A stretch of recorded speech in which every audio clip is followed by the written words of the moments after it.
Connie here. Welcome to my channel, the Purple Bookish Frog. It's really nice to see you all. Thank you very much for coming by. Today I'm going to be doing the January wrap-up video. It's my first one, so do bear with me. If I miss anything and you need some answer to something, please do comment below and just ask me and I'll get back to you. So in January I read 6 books. The first one was Petrified by Graham Masterton. I gave it a 4-star. No, I didn't. Yes, I did. I gave it a 4-star and I really enjoyed it. I've never read a Graham Masterton before. In fact, I've never read any of these authors before, so we'll get that out of the way to begin with. I listened to this book on Audible. It was part of the Audible Plus catalogue, so I got to listen to it for free essentially, and it was a lot of fun. I really enjoyed it. It's your good old-fashioned monster horror, you know. I really enjoyed it. Some of the scenes were quite graphic, which I found quite entertaining in a weird way, but I really enjoyed it. It was great. It helped me get through COVID because I was sick in January with COVID, so it did help me get through COVID and I really enjoyed it. The book is about a scientist who creates mythical creatures, and he is called upon to create some other creatures, but things go wrong. So I reckon you should give this book a read. I don't want to say any more because I'm a bit worried that if I say anything else I'll spoil it, and I don't want to spoil it for you. So give this book a read or a listen if you have the time. It wasn't a really long book for me. I listened to it quite quickly, so hopefully if you do pick it up or listen to it, you enjoy it as much as I did. The second book was What Lies Between Us by John Marrs. I gave this book a 5-star. I really enjoyed it. I buddy read it with Gemma from the Bookish Gems, and we really enjoyed this book together. It was good fun. We used Storygraph to do the buddy read on, and it was great because you could put down your thoughts, and if the other person wasn't at the same point as you, they couldn't see your comment until they put that they were at that stage. So it was really good. You couldn't spoil anything, however you were able to get down your thoughts fresh as it happens. Really good. In fact, we're doing another one at the moment, so I'll tell you about that in February's wrap up. So What Lies Between Us is a thriller. It's about 2 women who live in this house. One lives in the attic and one lives in the house, and the story is pretty much about how that came to be. It's really good. Lots of twists and turns. I would have preferred a different ending specifically, but all in all it was great fun. I really enjoyed it, and I reckon if you're into thrillers, definitely give this one a go. The next book is The Last Firefox by Lee Newberry. This is an ARC from NetGalley, and I really enjoyed this one as well. This is a middle grade / fantasy. Is it / fantasy? Well, it's a middle grade, and it's about a young boy who has been entrusted with a mission to protect the last firefox, and I really enjoyed it. I thought the book was done very well. I gave it a 5-star. It has lots of important little themes in it. Friendship, LGBTQ rep. Did I say that right? LGBTQ rep, yes, plus rep. It has adoption themes in it, and rainbow families, I think is the right term. I really enjoyed it. I think everybody should give this little book a read, just for the love of the book. It's so sweet. I enjoyed it. I really did. So I really hope that you pick this book up and give it a read and see the magic for yourself. The next book is The Hunger by Almas Katsu. This is a historical fiction / horror. It is a book about the Donner Party, which is a historical event where the Donner Party had travelled across America from the Midwest to California, and the author has used this event and added a supernatural spin to it. It's really good. It was a slight slow burn in parts, but I really enjoyed it, and it would have been a 5-star if it was a faster paced book, but it was great. I enjoyed it, and I really liked the supernatural part, because obviously that's why I picked up the book. It's what I wanted to read, and I really liked it.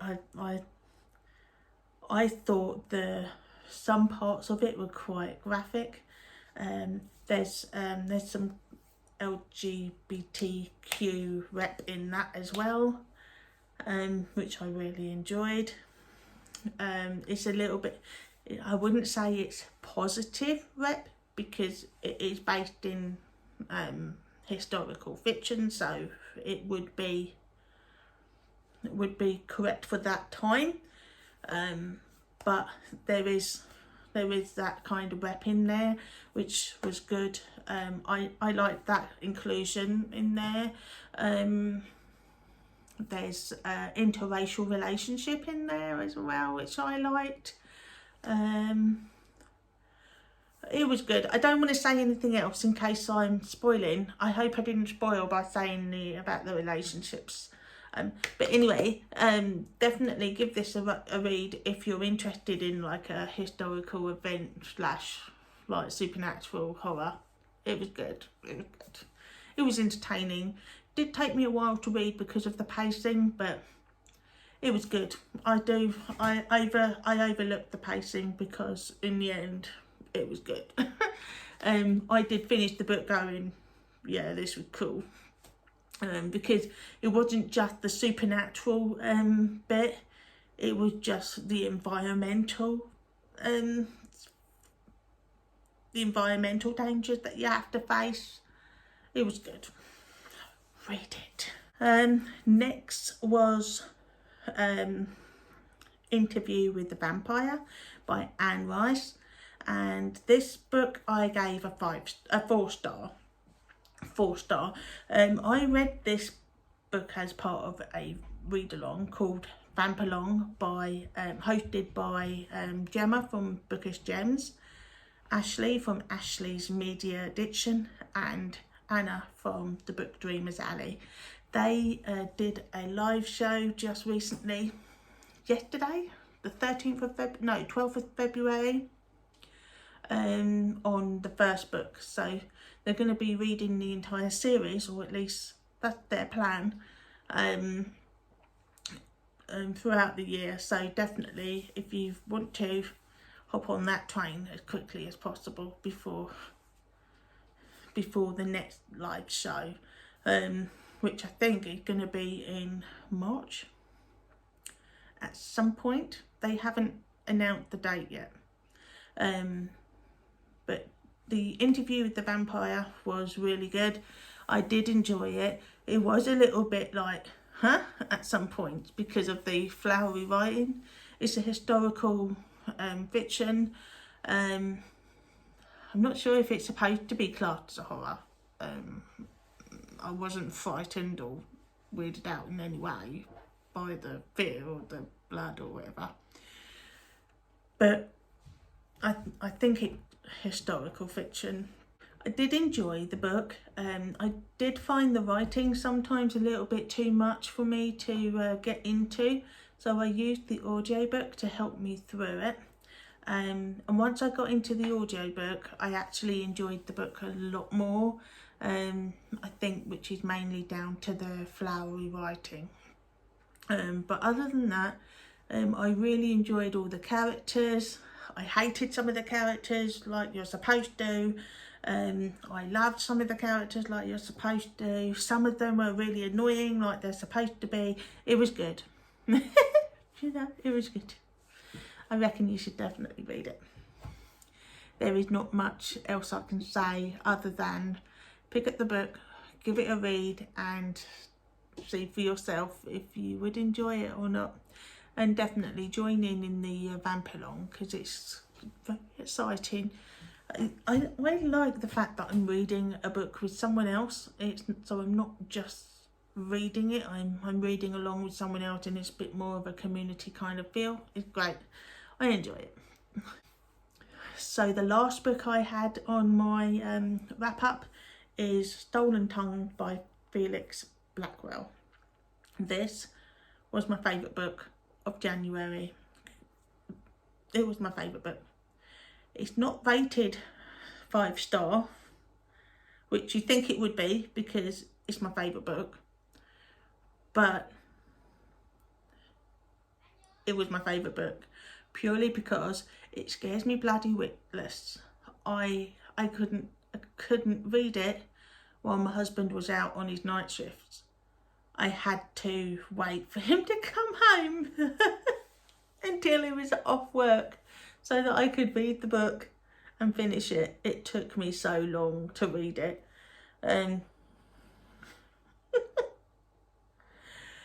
It is about... What is it about? It is about a couple who go to stay on this mountain in a holiday cabin, and the husband or the fiance realises that am